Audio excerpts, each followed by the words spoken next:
Greetings, people. This is the Mexican American channel.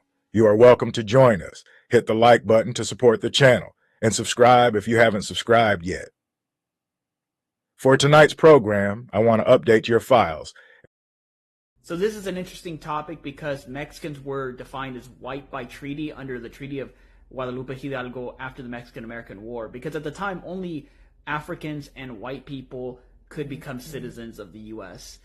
So this was just basically implied because the law only allowed those two groups, and Mexicans obviously were not defined as that. But because they were going to be given citizenship after the war if they chose to remain on American soil, well, the newly won American soil at the time, instead of going back to Mexico or declaring themselves Mexican citizens, this was implied that they were white by treaty. Following this, there were legal battles. For example, in 1897, there was Rodriguez who was trying to get his citizenship in Texas, but he had to go to court over it because there was opposition to this.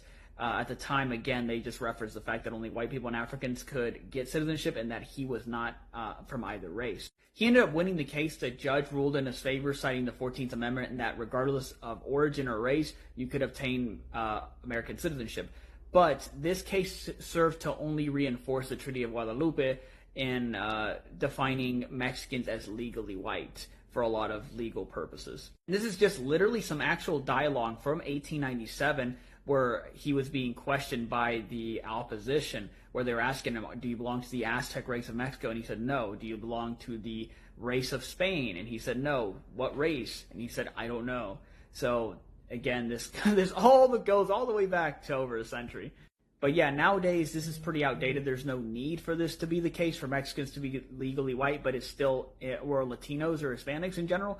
But it's there, honestly, unless we change it or we identify something else. Because now you have the ability to. But a lot of times, I used to work for police department. On the reports, we would always default Latinos or Hispanics as being of the white race automatically. And of course, this has the basis on well over a century ago as to why we do that. But nowadays, you have the freedom to identify the actual correct race that a lot of Mexicans or Latinos would be, so you could actually identify as American Indian if you'd like, or both, or whatever the hell you want. But now you have that freedom. That's the whole point of that. In the past, this designation was very necessary because times were different, and so it was a victory back then for Mexicans to be defined as legally white, because that's the only way they would have rights. After the Mexican-American War, 1846 through 1848, Mexicans were classified as white after the Treaty of Guadalupe Hidalgo to make them eligible for U.S. citizenship, which was legally restricted to free white persons at the time. The treaty granted citizenship to Mexicans who stayed in the annexed territories, which was considered a form of naturalization through treaty. However, this legal classification of white did not guarantee social equality or protect against discrimination, and they were often still subject to segregation and violence. To become U.S. citizens, Mexicans were given legal whiteness because the Naturalization Act of 1790 explicitly limited citizenship to white persons. The treaty allowed for Mexicans to become citizens by treaty, effectively making them white by law. This legal status did not translate into social equality. Mexicans faced ongoing discrimination and segregation, with many signs and policies that created a system of segregation.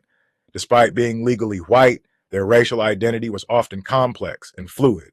They were frequently treated as a separate, non-white category, and some were able to pass as white, while others were officially categorized as non-white on the U.S. Census. Additional 525,000 square miles to United States territory, including the land that makes up all or parts of present-day Arizona, California, Colorado, Nevada, New Mexico, Utah, and Wyoming. Mexico also gave up all claims to Texas and recognized the Rio Grande River as America's southern boundary. In return, the United States paid Mexico $15 million and agreed to settle all claims of U.S. citizens against Mexico. This agreement, along with the 1853 Gadsden Purchase, created the southern border of the present-day United States. Mexicans living in the ceded territories were offered U.S. citizenship, though many faced discrimination, loss of land, and political power. So I tend to get comments like this about how Mexicans were white historically and how they were given access to all kinds of privileges, which is true to an extent.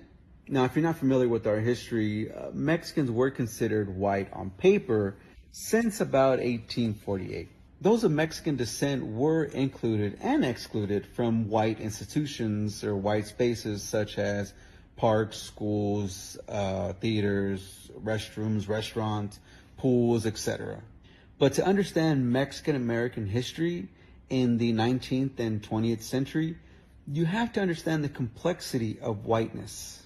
So just because Mexicanos and Mexicanas fell under this legal white umbrella doesn't mean they were always viewed as the right kind of white. So what do I mean by that? Well, you have to understand again the complexity of whiteness, and that there is this historical notion that there were many white races in the 19th and early 20th century, with the Anglo-Saxon being at the top and other white races being seen as inferior, whether, for instance, like the Italians or the Irish.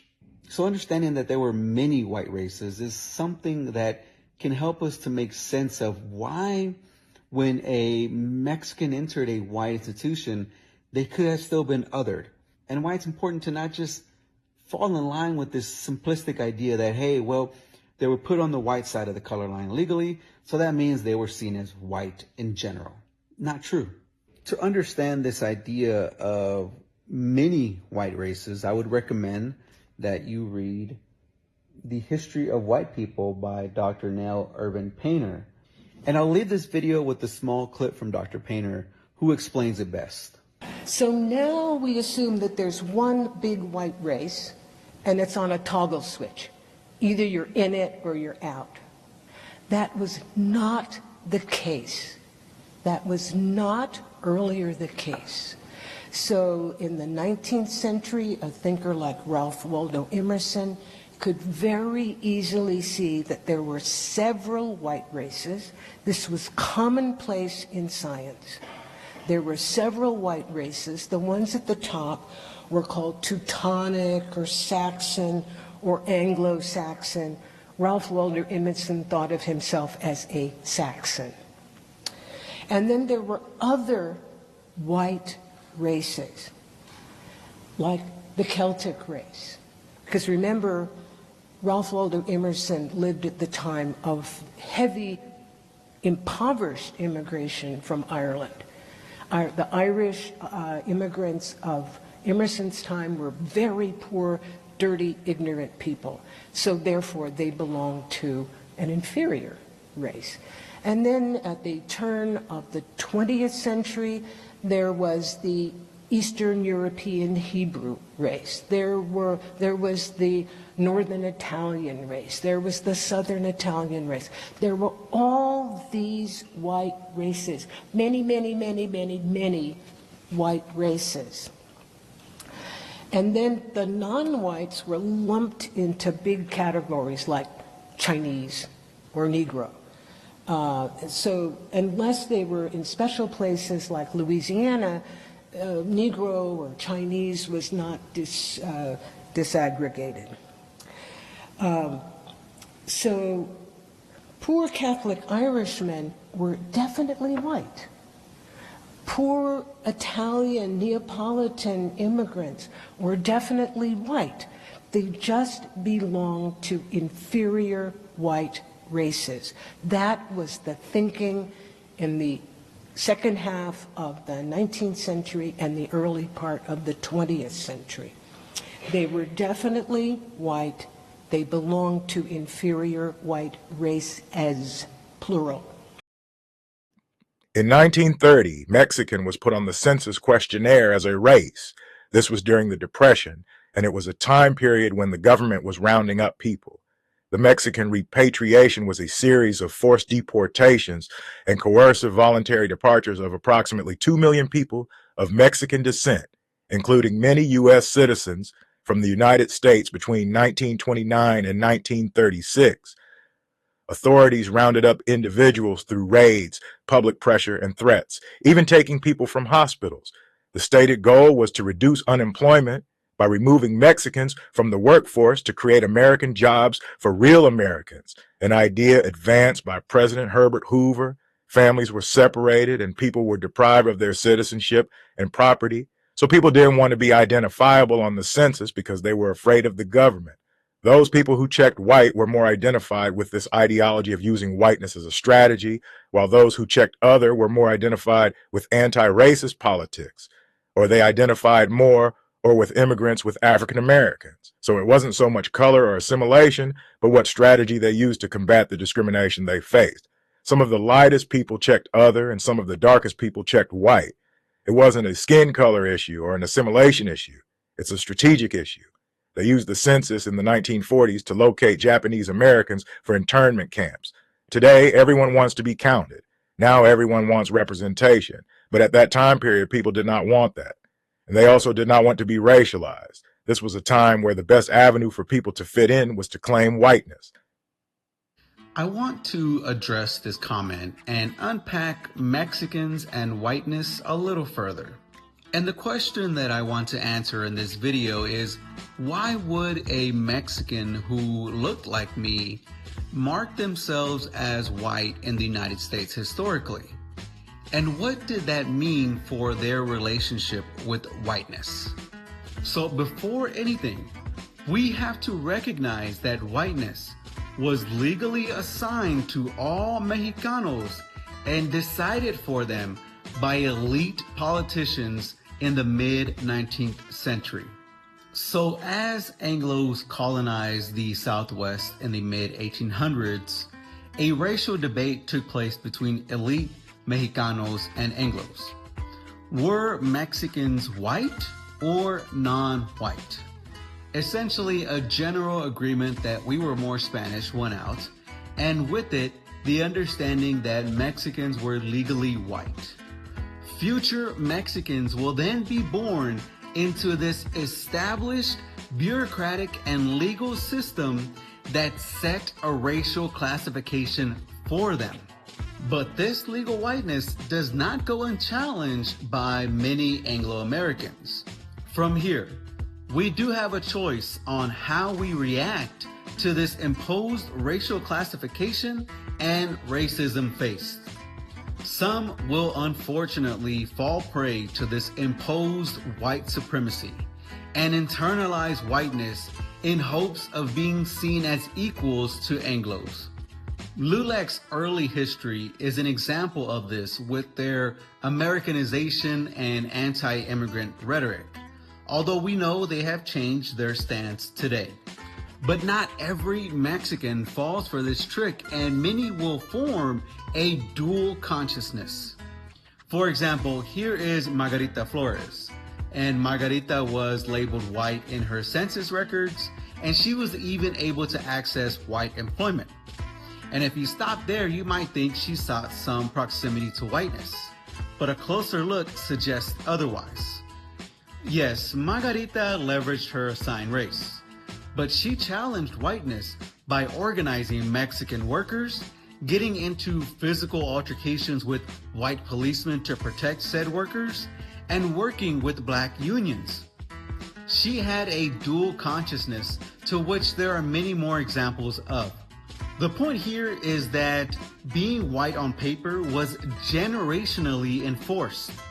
But that does not mean that all Mexicans yearned to be part of white society.